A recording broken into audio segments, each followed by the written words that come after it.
This is the Mind Body Detox Podcast, where we discuss all things integrative health and wellness, interviewing folks from all over the world, sharing insights and wisdom on how to live a healthier life in mind, body, and spirit.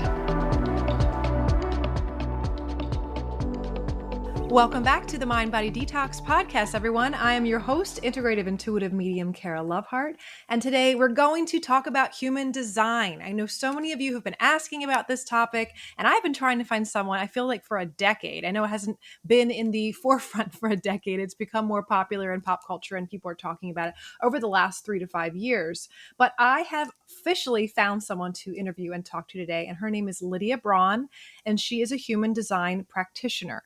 And she created her company, which is called Burn and Shine, to help people gain deeper understanding of themselves and others through human design so they can live a more fulfilling life. So this is exactly our vibe, right, people? This is exactly what we're here to do on this podcast so we can deeper understand ourselves, why are we here, and how to better our lives in mind, body, and spirit.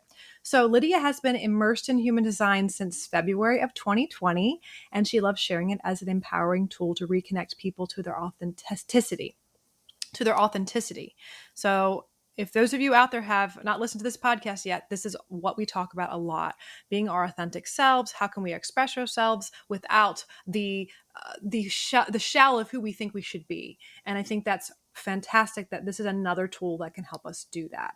So Lydia knows firsthand that the increased self-awareness and self-acceptance that human design provides leads to a life-changing level of self-confidence. And Lydia's goal is to help people embrace their individuality and live a life that feels good to them. So without further ado, let's welcome Miss Lydia Braun onto the podcast here. Lydia, tell us a little bit about you and your background and what got you immersed into human design. Yeah.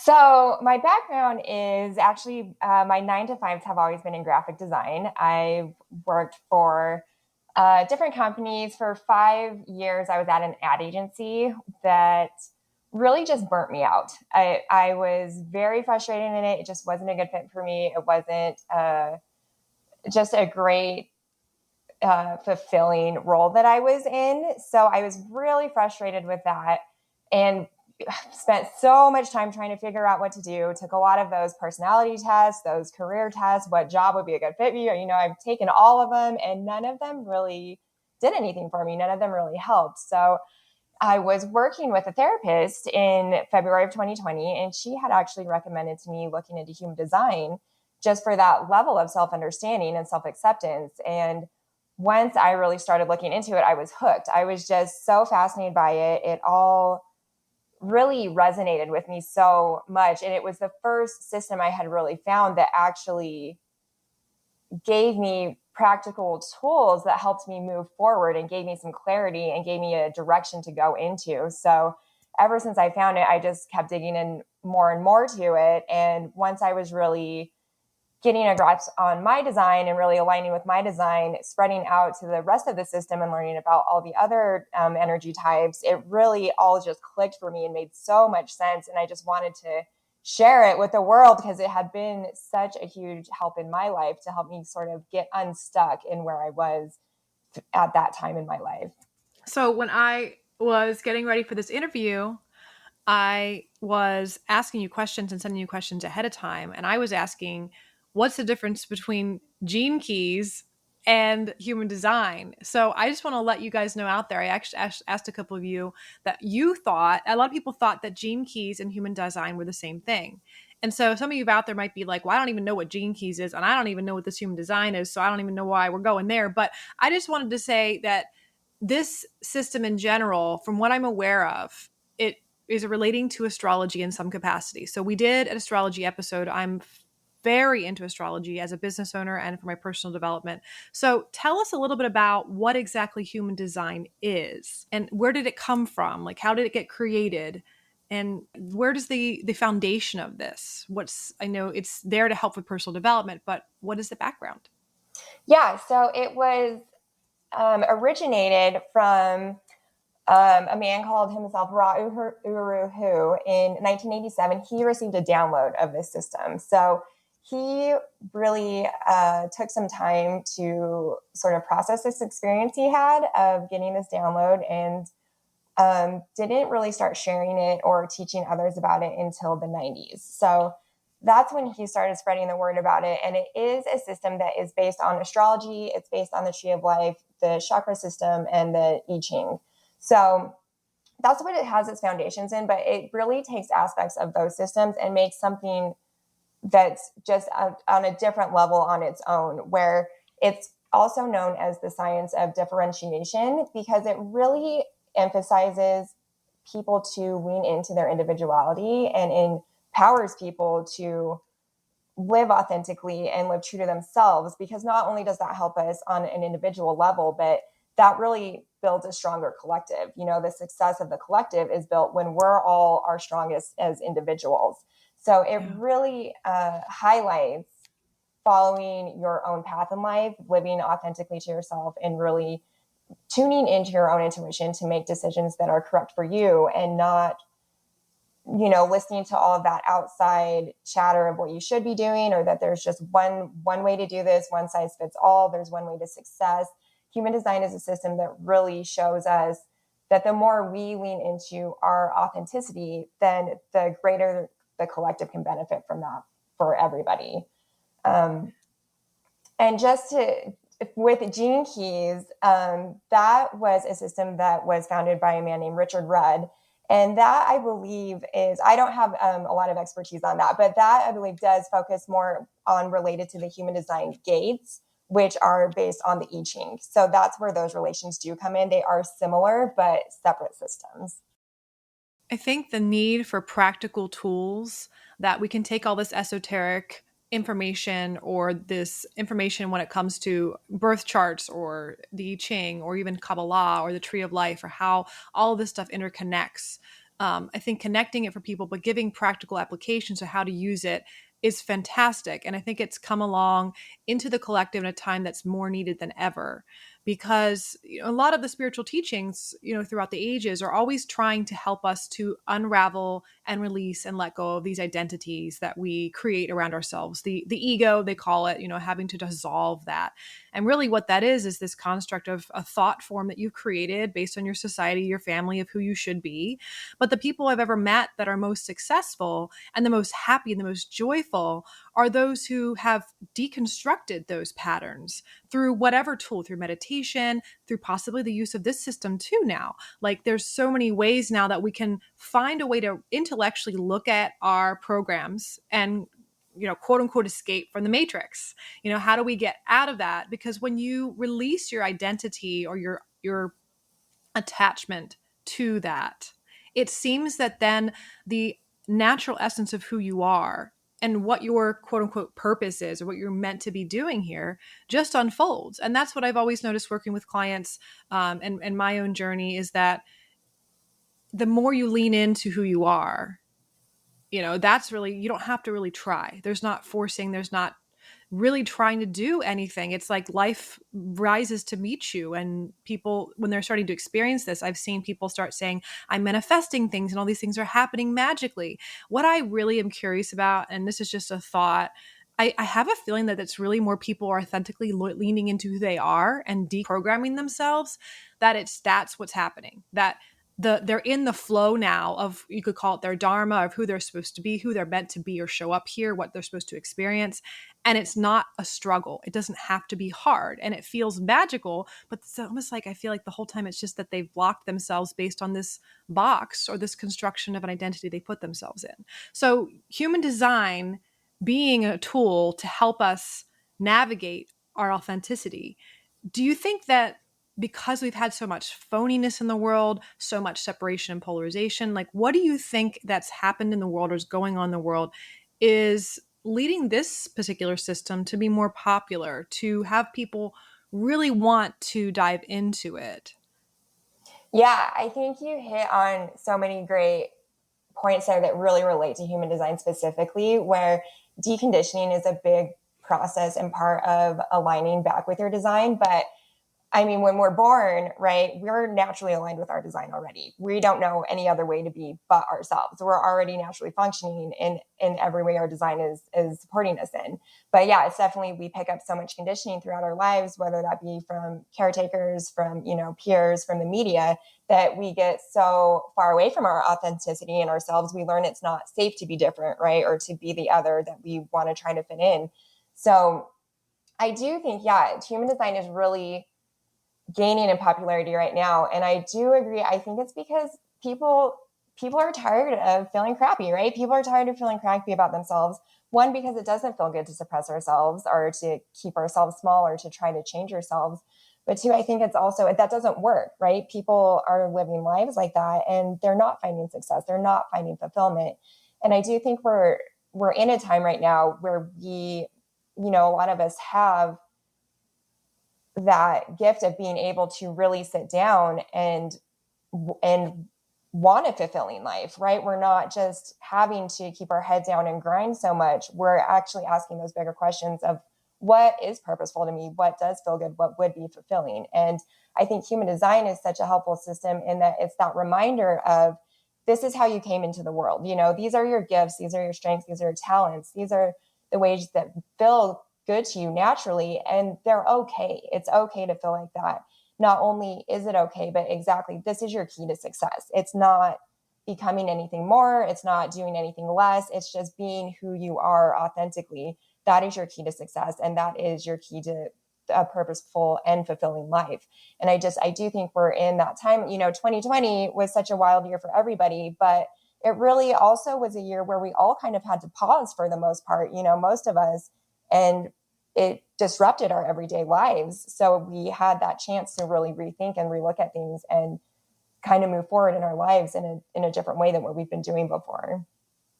It really gave us a space to realize where we were living inauthentically, what we were Yes. doing, who we were with, what we were spending our time on, who we were being, how we were spending our money, the things that just weren't authentic to us. And good news for you guys out there who are empaths. We have a lot of empaths that follow this podcast. And I know that that's one of the things, being an empath, that we don't really like to be in relationship with people who are not authentically themselves. It feels draining. And so it's not only when you do put on that persona that you feel you're supposed to be a certain way, it takes a lot more energy to be someone else than it does to be yourself. And in a world where we are in a space where a lot of people are burned out and they feel a lack of energy and drive and motivation, and they feel so tired, like the quickest way, the easiest, quickest way to get energy quicker and just to be powered up is to be yourself. Now, along that journey, there's a lot of hurdles and, facing fears and things that come along with it. But I find it really interesting that, throughout the entire world, there's so many things that you could look at and give different labels to that are all pointing to the same thing, that we want this authenticity. Here's the events that have happened that have driven us to be in this space. Here's even the astrological age of Aquarius. Now we have these huge planets moving into Aquarius, and the Aquarian nature is about being authentically, uniquely yourself, not trying to fit in, be almost the oddball, being the cool thing. Like the new ego is, it's cool to be identified as yourself. And if you're going to be like everyone else and fit in and try to be that, that's actually not cool anymore. Like that's what's going to happen. That just happened over here in February, March of this year. We had this huge shift.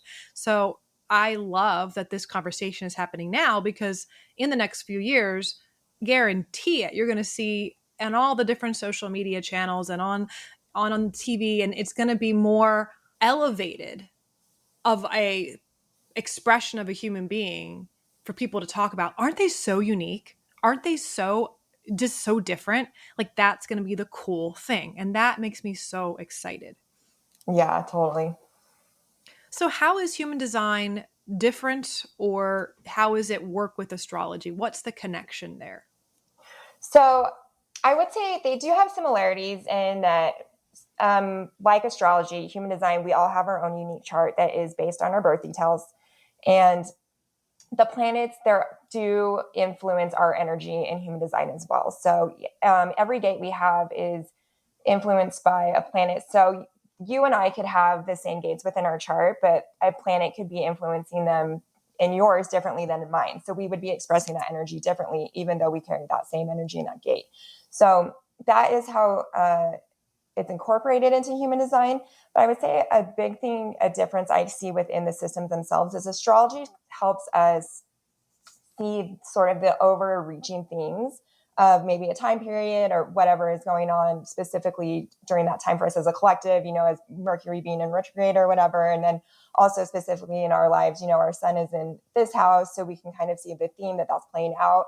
But with human design, we really have the tools to navigate those times. So you can know, oh, Mercury retrograde's coming up, but human design gives you that tool to listen to your strategy and authority to navigate through that Mercury retrograde or whatever it is. So you can really kind of listen into your own intuition, sort of navigate through those times, and then be able to maybe process and sort of see what was going on through there. But instead of just sort of floundering around during that time, you can really rely on yourself, fall back on your design, know you're going to come out of it okay and work through that with confidence. I'm curious if my astrologer has awareness of human design. I know she's been doing astrology for about like 55 years. So she's really been doing it for a long, long time. And I'm curious because whether it's just because she's been doing it for so long and she has so much wisdom, or she has an awareness, or she's interested in this. I have to ask her, because every time we do a chart for myself, for my business, for the year, not only do we see what's coming up, but she also says this is a good time to make sure you're doing this, to make sure you're focusing on this area, or this would be how you get through it. So I love that, because that's one of the things we talked about on a previous episode, is about when people get an astrology reading or a tarot reading or something like that. A lot of times you just get the information, but they don't have direction. There's no practical application or tools. And that's like a Right. big pet peeve of mine, specifically because I think it serves to disempower a person, where they just are going to someone for, here's information, tell me about something, so I feel more empowered, but it doesn't actually do anything if they don't take the information and use it.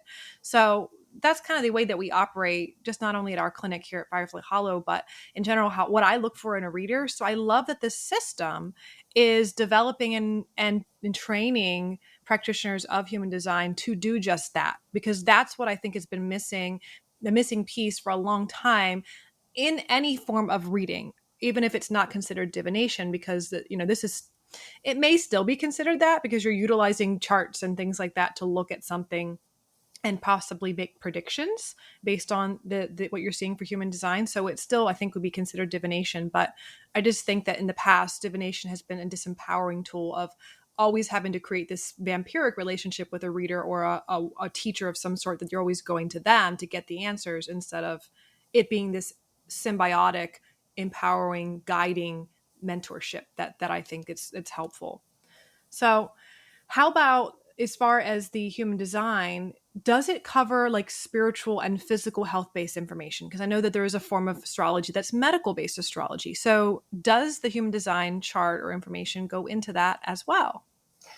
It does. It definitely is an energetic system, which I think does encompass both spiritual and physical aspects of our lives. So human design does really help you tune into your energy, the energy of your environment, and how you can best exchange your energy with the people around you in your environment while staying in your own energy. So there is that spiritual side of it, of sort of highlighting your gifts, your strengths, what would be purposeful and fulfilling for you. But you can, when you get into your variables in human design, that goes into just more specifics of what kind of an environment is most supportive for you. How do you best digest? So in human design, your digestion covers how you take in information, but also literally food, how you best digest food. So there are physical aspects into it that human design can help you look into. And that is, as well, some people specialize in working on nutrition with people through their human design. So it is definitely a branch of human design people can go into, with focusing more on that if maybe you're having some health issues, kind of looking at your design through that way. So it does encompass both spiritual and physical for sure. And just that big emphasis on energy, which I think it helps both spiritually and physically. If you're really in your own energy, you're going to be flowing well in all of your systems. That's why I'm here. My big purpose, as everyone here who's listened to the show before, is to help people understand and master their energy system, especially if you become more aware. As awareness grows in yourself as a being, you become more sensitive to things. You become more easily triggered by things that are for you to work through, and lessons and things along the journey. And it's really challenging if you don't have tools to learn to navigate and learn how to manage your emotional system, your energy body, your physical body, and how all that stuff connects. So I find Yeah, that very valuable in a world that is overstimulated. And because of that, I think that our fast paced nature in our society has taken a toll on our nervous system, and that affects everything. totally. And Yeah. it's definitely causing a lot of issues. So I think that's part, like, the only, for the people out there that are not aware of energy yet and it feels a little woo woo, like, the nervous system is the anchored point. Like, if your nervous system's overactive, it's overstimulated, it's going to start affecting things. And that's sometimes an entry point for people who don't have that level of awareness yet, where they start to feel the subtle energy around them in their space, the essence of a person when they meet them. Does it feel Yeah. good? Does it feel bad? That kind of thing. Yeah, totally. So I want to hear some examples and to kind of help people understand here a little bit about the system. Now, would you be willing to share your experience with human design? Like, what did you learn about yourself? Like, how did this help change you? And, like, what was your initial reaction when you found out about these specific, things? Yeah. So to be honest, human design can be a very overwhelming system when you first dig into it. And I had a bit of that when I was learning mine because there is so much information. So for anyone out there that does look at their design and they're feeling overwhelmed, I do recommend booking a reading with someone just because they can really pinpoint specifically what helps you. But learning about my design, it really did help me gain self-confidence in myself. The first reading that I had with someone, that I booked with someone, when I was through with that reading, I felt like I had permission to just fully be myself for the first time in my life ever, really, honestly. And it was so freeing and just so supporting because I think, as we were talking about before, we carry a lot of that conditioning and we build shame up around parts of ourselves. And to have someone telling you like, oh, hey, this is in your chart, it's saying here, this is really a strength you have that you can lean into.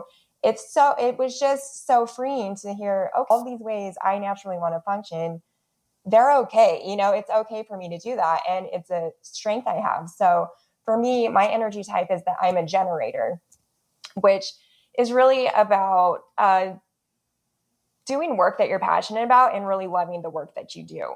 And I think for me, a lot of conditioning I had around work was that it has to be a struggle, right? It has to be hard. If you don't like your job, whatever, nobody likes their job, right? Who likes their job? We all just have to go to work and that's it. We get our paycheck, we pay our bills. But I hated it. I was burnt out. I hated it. I was so frustrated. But to me at that time, I couldn't see other options of, oh, you could love the work that you're doing. Work could be fun. That was such a wild concept to me at that time when human design came into my life. So hearing like, hey, follow your passions. That's how you're going to help yourself. That's how you're going to help others. It was so supportive for me. And it was really what I needed to be able to move out of that burnout stage and to move out of that cycle of burnout, right? Of just leaving a job, getting into another job where I was just hitting burnout over and over and over again. So to be able to shift that perspective and look at, oh, how could work be fun for me was so huge. And then to learn about my strategy as a generator, which is to respond. So waiting to respond to life, because generators have very magnetic energy. Mm-hmm. That also gave me that permission to stop forcing things and stop chasing things and stop trying to figure out what I needed to do and really just sit in that energy and let things come to me. And of course, that takes some time, right? You don't just change how you're functioning overnight, but to be able to see the difference of waiting to respond to something as opposed to forcing it and trying to make something happen has been huge. Like we were just talking about, your energy is used in such a different way that it flows so much better. And then your body feels better. Everything works better. And again, I was coming from the conditioning of, if you want something, you need to work hard, you need to figure it out, and you need to force it. But learning that there was a different way to do it was so helpful for me. And then the other big thing anyone can really learn from their design, and something that helps me so much, is your authority Mine is sacral authority, which means for me, listening to my gut feeling of yes or no. Do you have energy for this? Yes or no? Is this lighting you up? Yes or no? And that's what you follow. You follow those yeses and you let the no's fall off. That has made a huge impact on my life, of allowing good things to come into my life, allowing things that don't make me happy fall out, which then, I have such a better energy in my day to day. And that's the energy I'm spreading to the people around me, instead of that burnt out, frustrated energy of I'm just doing all of these no's because I think I have to and I should. So those are some key takeaways from my design, from anybody learning about their design, that can really help you navigate through life, but also in a way that feels good and helps you make those decisions that are correct for you to be making, instead of that making those decisions out of fear, out of a lack mentality, out of pressure, because you think someone's going to judge you for something, right? Doing those things that you think look good on the outside, even though, your soul is dying on the inside because of what you're doing. So those are big takeaways to get right away. You can start applying, the day you learn about your design, is listening to that strategy and authority and really leaning into that.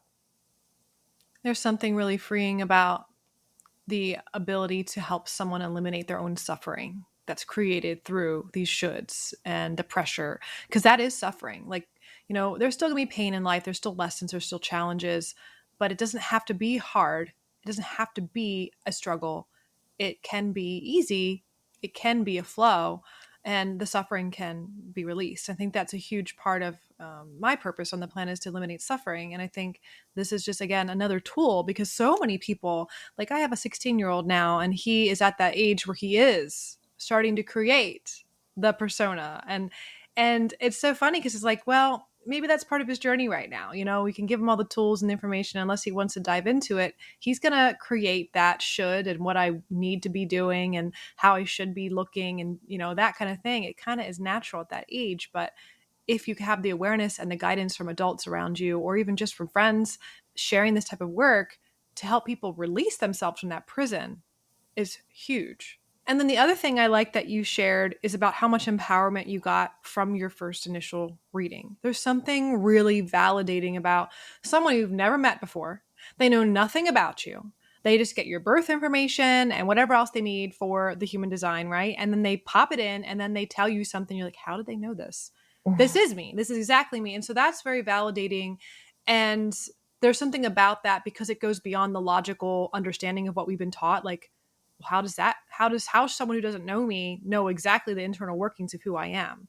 Then the brain goes, well, maybe they're stalking me and they're looking me up on, on social media or Google. Like, that's not the case with this, or astrology, or even professional psychic readers. It's actually a real thing, but there's something very life-changing that happens to a person when someone else sees them for their first time. Whether it's a psychic reader, a human design chart, astrology, or whatever it is, when someone's actually getting a read on you correctly, I think that's the most validating, life-changing, potentially spiritual awakening thing that can happen for someone, to be actually truly seen. And then you go, oh my gosh. So it's like someone released a layer of the prison, almost like they put the key in the door and they open the door for you. And a lot of times you're in there bewildered, like, what? I got to get out of here now. Now, then you dive into whatever it is you're doing to get yourself, to where you need to be. So what are myths or misunderstandings that you see around human design that are out there floating around the internet, that people are, in their 30-second clips on TikTok or whatever, are saying, this is the thing? What is it that you see that would like to share with the audience? Yeah. One thing I see is people being boxed in by their design, or, really saying, oh, you're a generator, so this means this specifically for you, right? You're a projector. That means you have to rest all the time and you can't work hard and you can't do a lot of physical activity. I think knowing your whole design is so helpful, because to just box yourself into one point of your design is not the point of the system, right? It's to really lean into yourself and to have this as a supportive system to know how to use your energy. But to just say, oh, I'm a generator, so I can't do this, right? No, you're a generator, but you have so much more to you and to your design, to yourself as a being, right? You're not just one thing. We're not just singular beings. We're very multidimensional. We're multi-layered. So that's one thing I see is people using the system to then kind of maybe put off doing the deeper work, right? Or maybe putting off doing things in their life they want to because they think they can't because it's some sort of a restriction. So one thing I would say to really watch out for is doing that. Like, even if you're, manifesting generators are known, their energy is known to be very multi-passionate and to have a lot of different things going on for themselves. But just because you're not a manifesting generator doesn't mean you can't have multiple passions. Don't box yourself into one thing. It's okay to tune into your energy. And that's the whole point, right? Is to tune into your own energy and follow that, even if that's leading you down a path that's not a textbook explanation of your energy type or your profile or whatever it is that you're looking into. Yeah, I love that perspective so much because I'm going to kind of broaden this a little bit and step out beyond even human design into any system that's been created out there that there can be dogma around and where you can get boxed in. Because all of the systems and the tools that are created out there with mostly the intention to help us again escape suffering, to know ourselves more, to, this is the system or the way to lose weight, whatever the system is, there's many different systems. But I want to kind of step back and just remind us all that these systems were created by an individual or by a group of individuals sometimes. And we all still are working with the information that we have and the imprint of the energy and the world and the culture around us during the creation of that system. So things do change and we change and we may move and really love a particular methodology or philosophy, and it really works for us. It helps us to understand our lives, understand ourselves, and live a better life. But you may get to a point where you get super rigid with it and it actually boxes you in to further expansion and growth.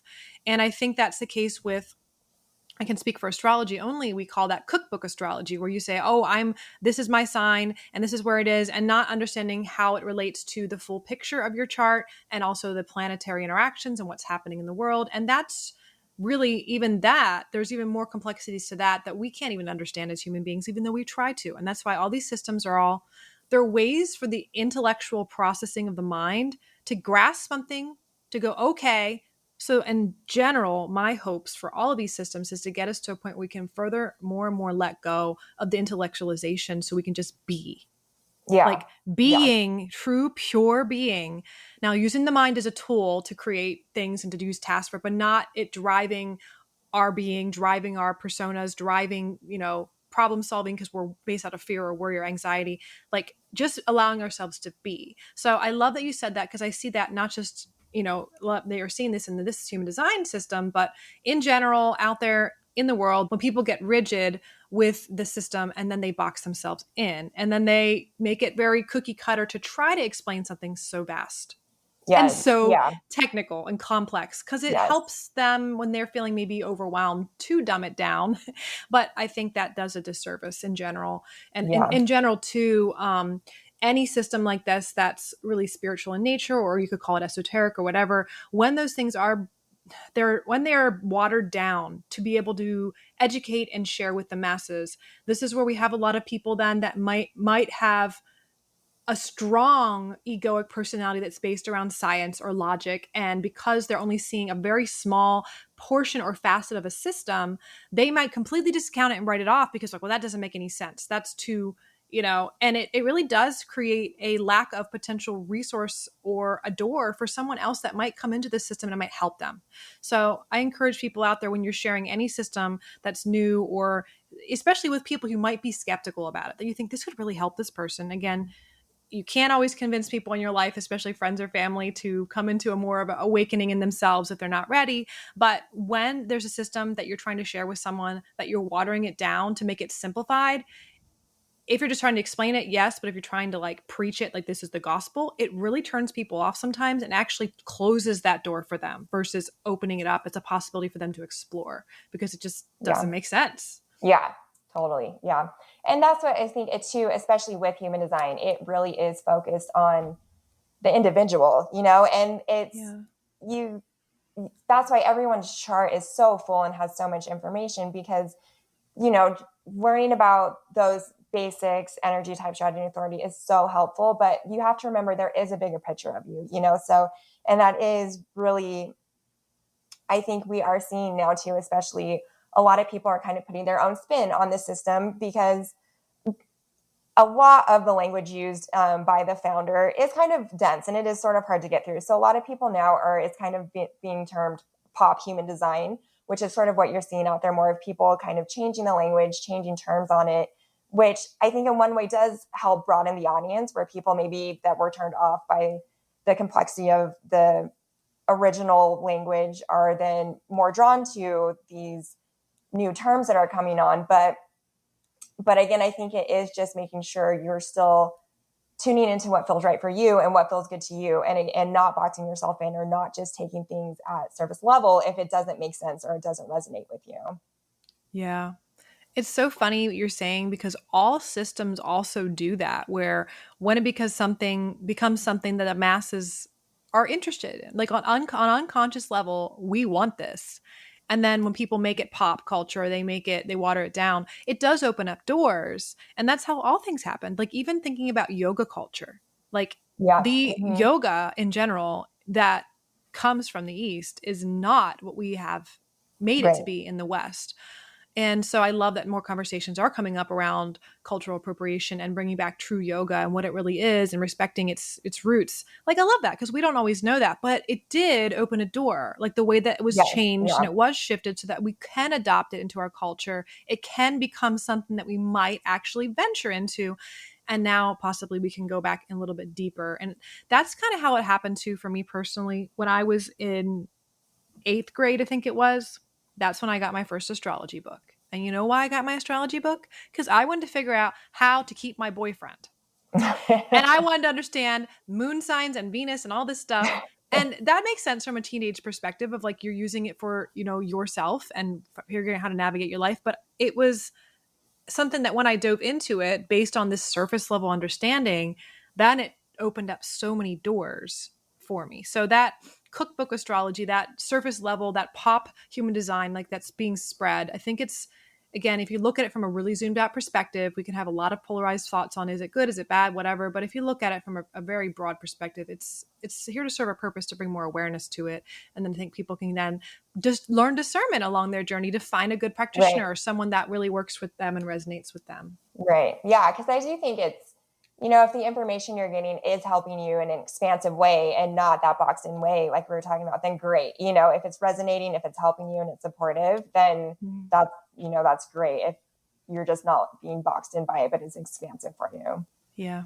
So are there any examples, like a celebrity or another person, that you could use to maybe give us some basic understanding of an information that a human design chart can run? I gave you my birth chart too. Like you're welcome to have that. I don't know if you had that prepared, or if you have a celebrity or someone that you'd like to share. Like I think it'd be really fun to go into that. Yeah, so I did pull your chart up. I have your chart here, so we can just go dive Awesome. into that a bit. Yeah. So for you, your energy type is a manifesting generator. So, like we kind of mentioned before, a big thing I like to really support manifesting generators in is that it's okay to be multi-passionate. That's really part of your energy, is that capacity to really pause and pivot very quickly, which is not always necessarily supported in society, right? We're a very linear society of you go to school, you go to college, you graduate, you get married, you buy a house. For manifesting generators, you don't need to go from A to B to C. You can kind of jump all over the place. That's okay. Your energy is quick moving, it's quick. And that helps us kind of weed out the steps that we need to be taking. So you may find some frustration if you skip a step that does actually need to be done, because you're going to have to retrace and go back to that step. But say you skipped 2 other steps that don't need to be done, you've just showed us all, hey, this process can be this much shorter and faster because we're spending time on this stuff that doesn't matter. So that's a gift to lean into. Don't feel like you need to do linear things, and don't feel like you have to have just one passion that you're working towards. You can be very multi-passionate. With that, it's also okay to let those passions fall off if they're not exciting you anymore. So even for manifesting generators, maybe you don't always finish books, right? Like maybe you have a lot of unfinished reading. Cool. That's totally fine. Because all that means is that you've gotten the information you needed from that book. You don't need to spend any more of your time and energy finishing something that's just not exciting you at all.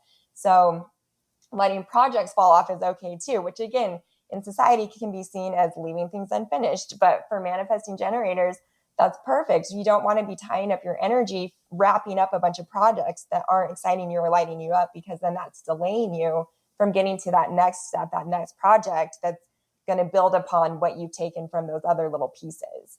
So that's something to take away from that manifesting generator energy. That strategy of responding is also there for you. So not forcing or chasing after things, but really sitting back, letting life bring things to you where you get to just say yes or no. And your sacral authority is, again, just that yes or no. So when those things do come into your life, are you lit up and excited by this? Is it something that you really want to be doing? And that's not in your mind. That's not a rational, yes, this is going to help me in my career. It's from your gut. It's from your body, where you're physically going to kind of feel lit up and excited. Or if it's a no, you may even shrink or kind of make a negative little noise. I know as a generator, I notice myself making noises all the time, like little grunts and things. So that's very guttural. That's your sacral talking to you and telling you, yeah, this is for us. This isn't for us. So those are the big key things I would say to anybody first getting into human design is really looking into your energy type, your strategy, and authority. Just one other thing I would say to you with your chart is that you do have a completely undefined and open emotional center. So the emotional center is, of course, what governs emotions from us. And all of us have 9 centers in our chart of a mixture. Most of us have a mixture of either defined centers or undefined centers. Our defined centers are where our energy is coming from internally from us. So it's consistent. We can rely on this. It's really ours. Our open or undefined centers are where we're picking up energy from our environment and from the world around us. So this is where we're not meant to hold on to that energy. We're meant to have it freely flowing through us. It should be inconsistent. It's not ours to hold on to. So for you, with a completely open emotional center, you can very deeply take in other people's emotions. And what happens with these open centers is we not only take in that energy, but we can amplify it. So you can be, having a great day, you're doing great. And then someone that's close to you maybe comes home and they've just had an awful day. You can immediately pick up on that frustration, that anger that they're having. And then you're amplifying it back to them also, which is a big gift of having this undefined, is you're helping those people look and see these emotions that they're feeling, because they're just feeling them internally. So for you to be able to up on that and amplify it back to them is such a gift. So we can learn these lessons through our emotions. But for you, you want to make sure you don't hold on to that anger. It's not yours. You don't actually need to process that. You can let that go at the end of the day. You shouldn't be holding on to these other people's emotions. So it's such a gift where you can really be tuned into who is emotionally healthy, right? Who needs a little bit more help learning about these emotions. You really have that ability to fill into that with other people. But for your self-care and your own energy, you need to make sure that you're letting go of that and you're not holding on to other people's emotions. So those are some big key takeaways from your chart. I mean, there's so much to go into, but those are big things, really, those energy type strategies and authorities. And then kind of going into the other layers of your chart from there. It's helpful to not get so overwhelmed where you're trying to take everything on all at one time. And I would say that with even your strategy and authority, most of us have been living our lives from a place of making mental decisions and making rational decisions and doing those pros and cons lists. So it can be a challenge to just be like, oh, I'm going to listen to this sacral response and just say yes to these things and no to these things, even if it doesn't make any sense and I don't see how it's going to help me. So baby step into that and really give yourself some grace if you're not just, overnight stop not making decisions rationally. Because even if you just have the awareness of like, oh, I felt that in my body and it was a no, but I said yes to it. Great. That's a win. That awareness is that first step of where it's huge to even get in tune with that sacral response, because it's kind of like a muscle where the more we ignore it, it's kind of like, well, whatever, if you're not going to listen to me, I'm not going to keep showing up for you, so really kind of exercising that and getting that back into a place of, oh yeah, I'm really in tune with this sacral. And start on little things, right? Start on, what do you want to eat for lunch? A soup or a salad. Your sacral is going to have a very strong, I want this soup, not this salad, So then when it comes to big things of, do I want to leave this job or not? You trust it because it's going to lead you to the right thing. Another thing, just a tip for sacral authorities out there, is a way people can support you in your life with that is by asking you yes or no questions, or this or that questions, because that gives your sacral something to respond to. Open-ended questions like, what do you want for lunch? Your sacral doesn't have anything to respond to there. There's everything out there. So if you can just say, hey, could you just give me a couple of options, and I'll narrow it down from there, that can be really helpful to get in tune with your sacral response. And then, you then build up that muscle more and more. So I love that. That is so perfect. The yes or no questions, because the open-ended questions are something that are very common in our household, especially because I'm really lead and manage the business, and I'm kind of like at home, the matriarchal, like, what do you guys, all right, it's time to clean, or it's time to do this thing. And then when they ask me, like, do you want to go out to eat to this place, or this place, the options help. But if they're like, where do you want to eat? I'm like, yeah. I have no idea.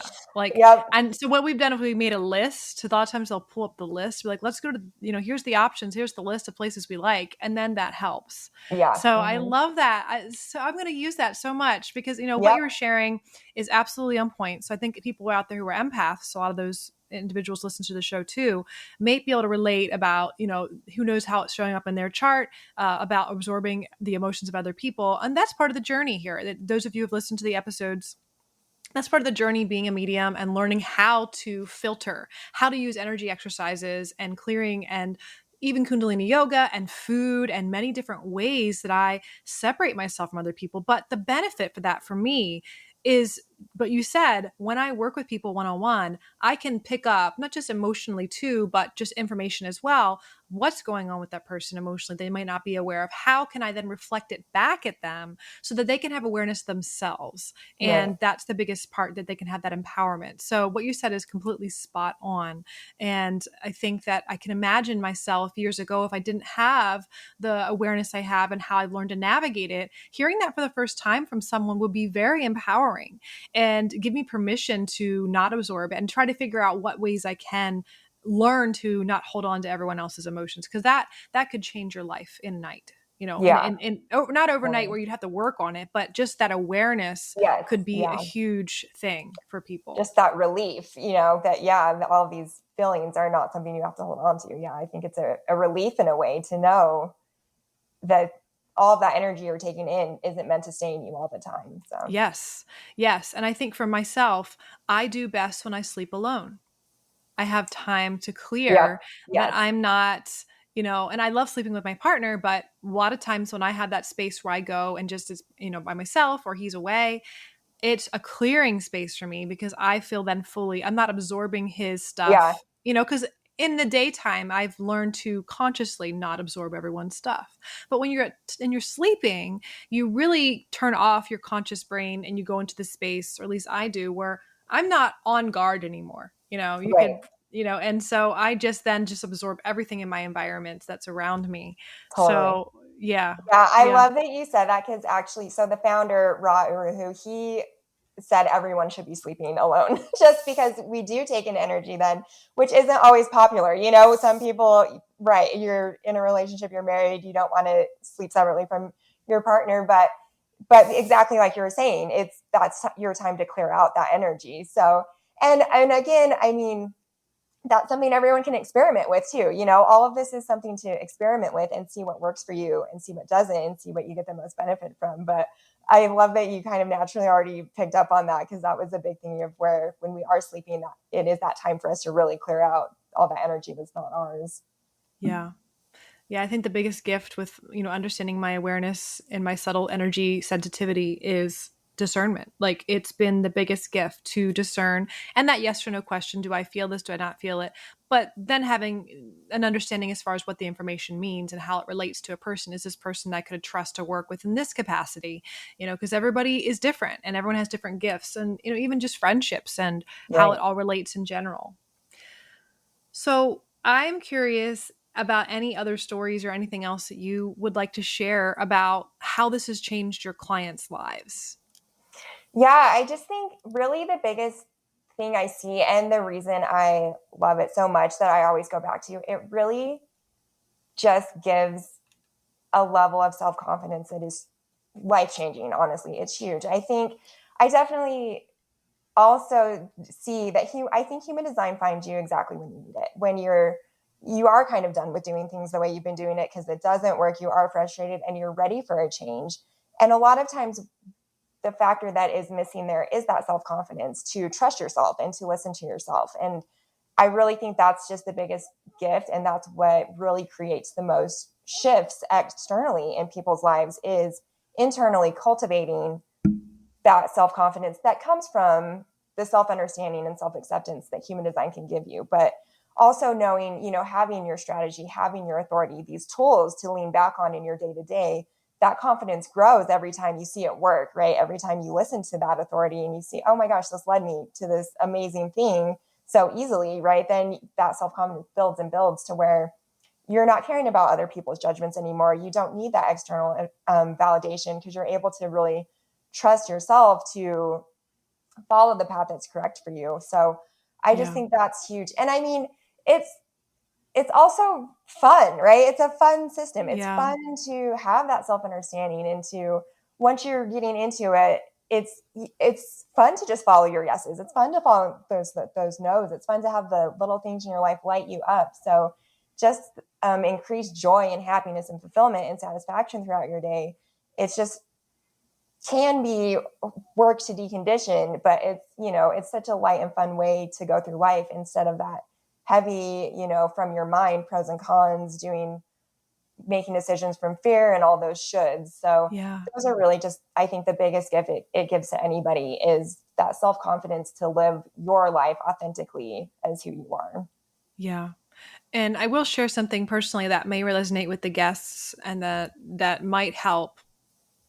That, so much of my life I was just listening to my gut, like following that. And I was completely oblivious and unaware that for some reason I was unaware that other people had a disconnect. Like, it didn't make sense to me.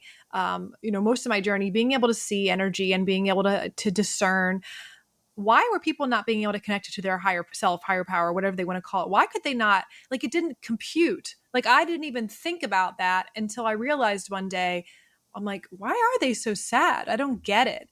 And it was really hard for me to understand, like, well, I'm getting this connection. I feel this. I know what's right, what's not right. And I think along the journey, there was a sadness and a space of feeling isolated, because there was a lot of people around me that were not tapped into their authentic selves, that were not tapped into who they really are. And for a long time, I perceived that there was something wrong with me, that maybe because I'm just living this authentically, I'm my goofy, strange self, that maybe there is something strange about this, because societally, sometimes I came off as maybe the more eccentric person. At that time, I didn't see eccentric as something that was, wonderful. It was something that I'm different. I need to figure out how to fit in here. Mm-hmm. And, I thought, when I became aware that I'm a medium and that I'm this way, well, maybe I'm just different. And then I was like, but I just want to fit in with these people. And so what I did was I tried to shift and become some sort of identity that would be accepted. And what really was challenging is that at that time is when I stopped creating, manifesting, being in the flow. Things did not work out. And I was really miserable and I had no idea. And then it became very clear to me one day that the people I was trying to be like or be accepted by don't even know themselves. They have Right. no idea who they are. There was a very strong facade that they did know who they are, that they are confident, that they have all the things, that they have the way that they're presenting themselves. And that's something that we get programmed really early, like in high school, where you have your perception of there's a group of people that are so confident, they know they just have it all. And that's still out there in the world, even on Instagram. Like people, they have it all. Oh You yeah, only see their highlight reels. But I will tell you totally. that when I became aware of this, because it's very clear to me when I work with people where their sticking points are, where they have challenges, where their insecurities lie. How can we help them? And not from a space that's judgmental, from a space of just discernment. This is just what is. Let's help you if you want to go and move beyond that. And when I recognized that the people I was trying to be like, that I was trying to attract into my life, was a certain persona that is what the world said is okay. This is not where I'm supposed to be. And then everything lined up again. Yeah, And interestingly enough, a lot of those people then fell away. And it was so weird to me. I thought, how was I not aware this whole time that those individuals are so scared inside? They don't know who they are. And it's funny because I, like you said, being this manifesting generator or this person that feels the emotions of other people, and then I reflect it back to them. What was really interesting is a lot of times I got projected upon, and their own fears, their own things they were scared of, I became the villain. I became the one that to be able to show them what they were seeing, but they're scared to look at their things and look at their yeah, own stuff. yeah, I became the projection of that. So that's why for so many years I thought something was wrong with me, when it was just so apparent, from understanding the human design, that it's not. I right. am a reflection of who I am, and hopefully we can bring awareness to how free, in general, using something like this can help you find who you are and just be Yeah, that. yeah, absolutely. I love that you shared that. So your profile as a 2-5 in human design, that 5 profile line is all about projection. So what you just Yeah, described is, yep, fives can get that a lot, where yeah, those things are being projected onto them, even though, right? Like, even though that's actually the other person's stuff coming onto you, is yeah, very classic 5 there. So, but yeah, yeah, I love that you shared that. And it just reminded me, I had one of my human design teachers in a class that I took. She says, I no longer go where I'm suppressed. I go where I'm celebrated.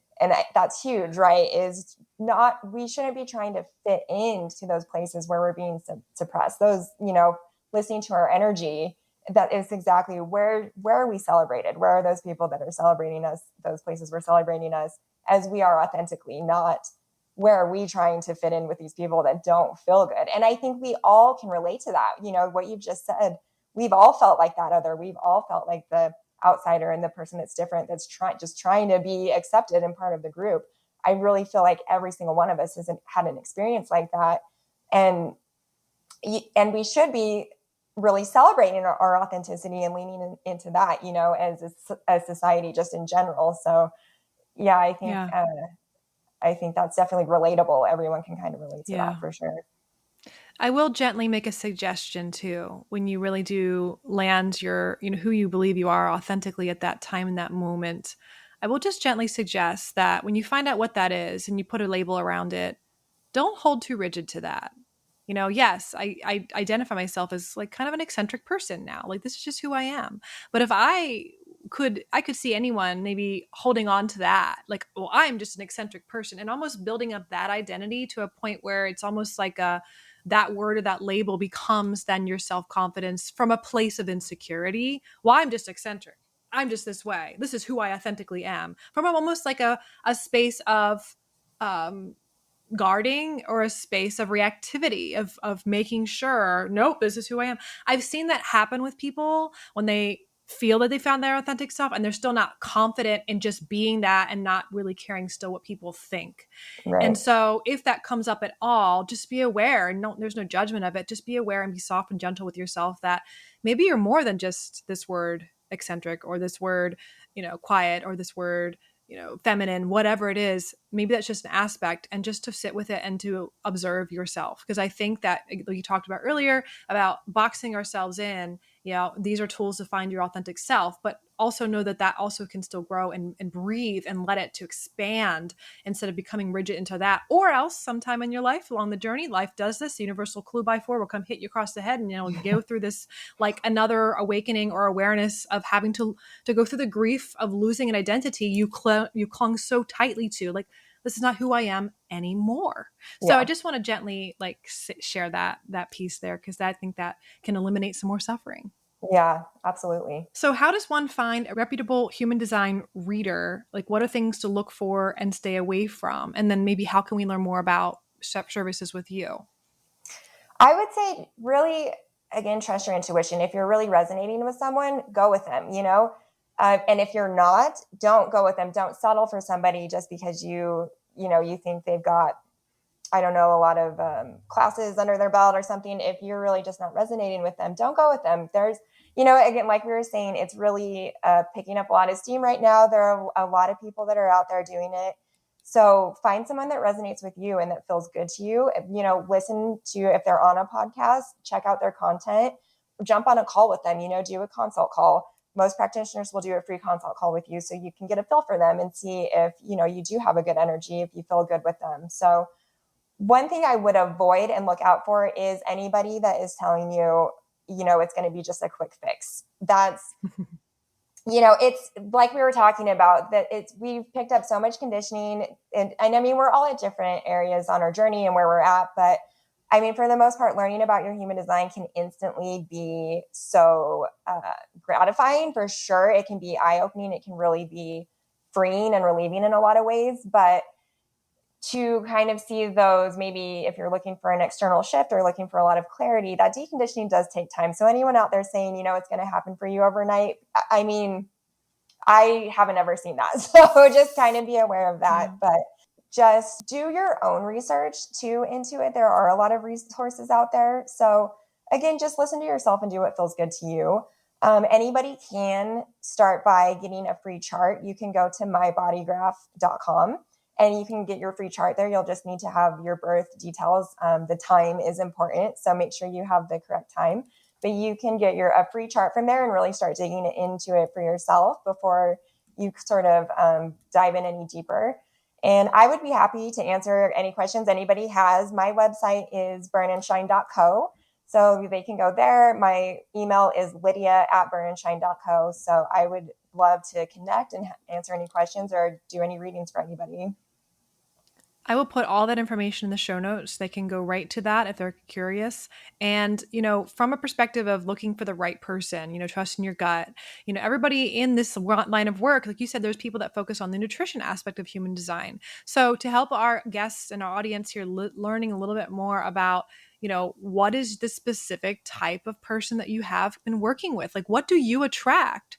Because that might help people go, that's me. Like, I'm a woman, I work with this, Yeah. like, this is what it is. So I'd love to hear a little bit more about that. Yeah. So mainly I work with women who are experiencing burnout and who are frustrated. So, and that was my personal journey, right? So that's what I know best, Yeah. and that's what I can really relate to and understand is Yeah. I've been there. I know what it feels like, and I feel you when you're going through that burnout and going through that time. So that is really who I help the most, is anyone that's really frustrated, burnout, having a hard time moving forward and taking action and getting clarity on what their next steps should be.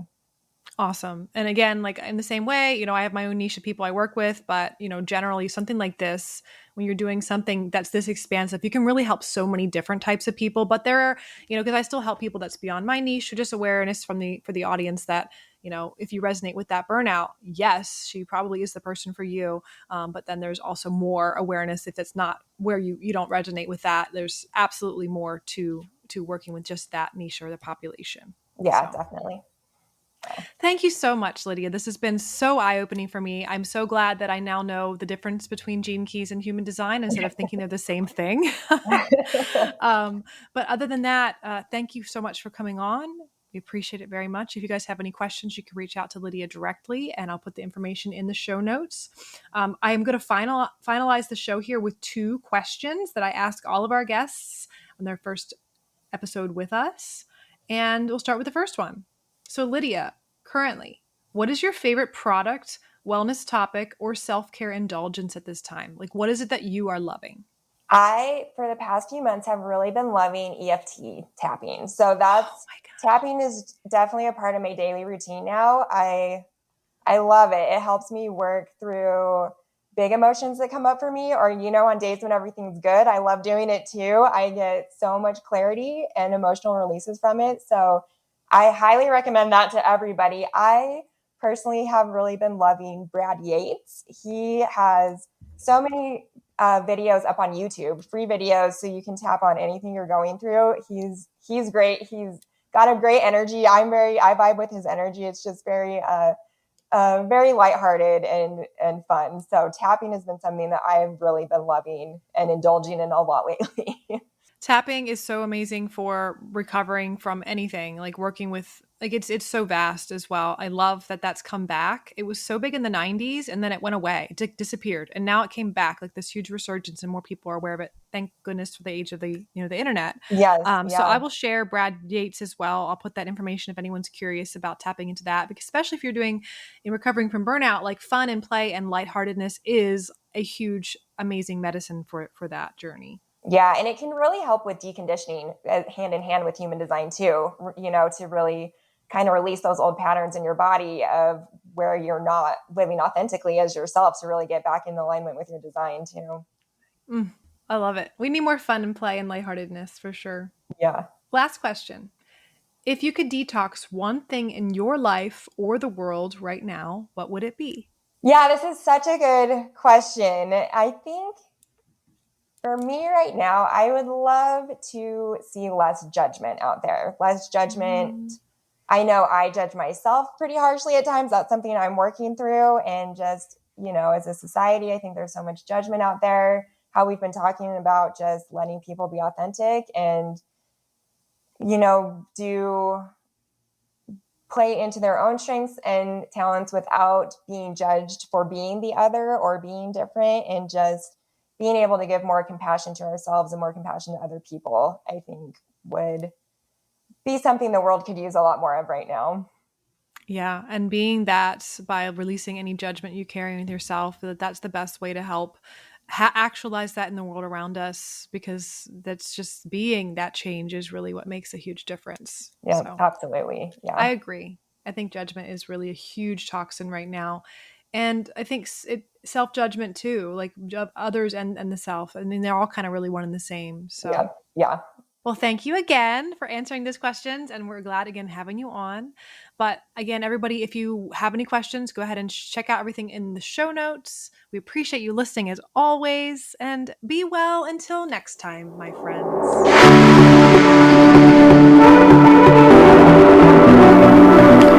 Thank you for listening to the Mind Body Detox podcast. We wish you wellness and health in your mind, body, and spirit. And be well until next time, my friends.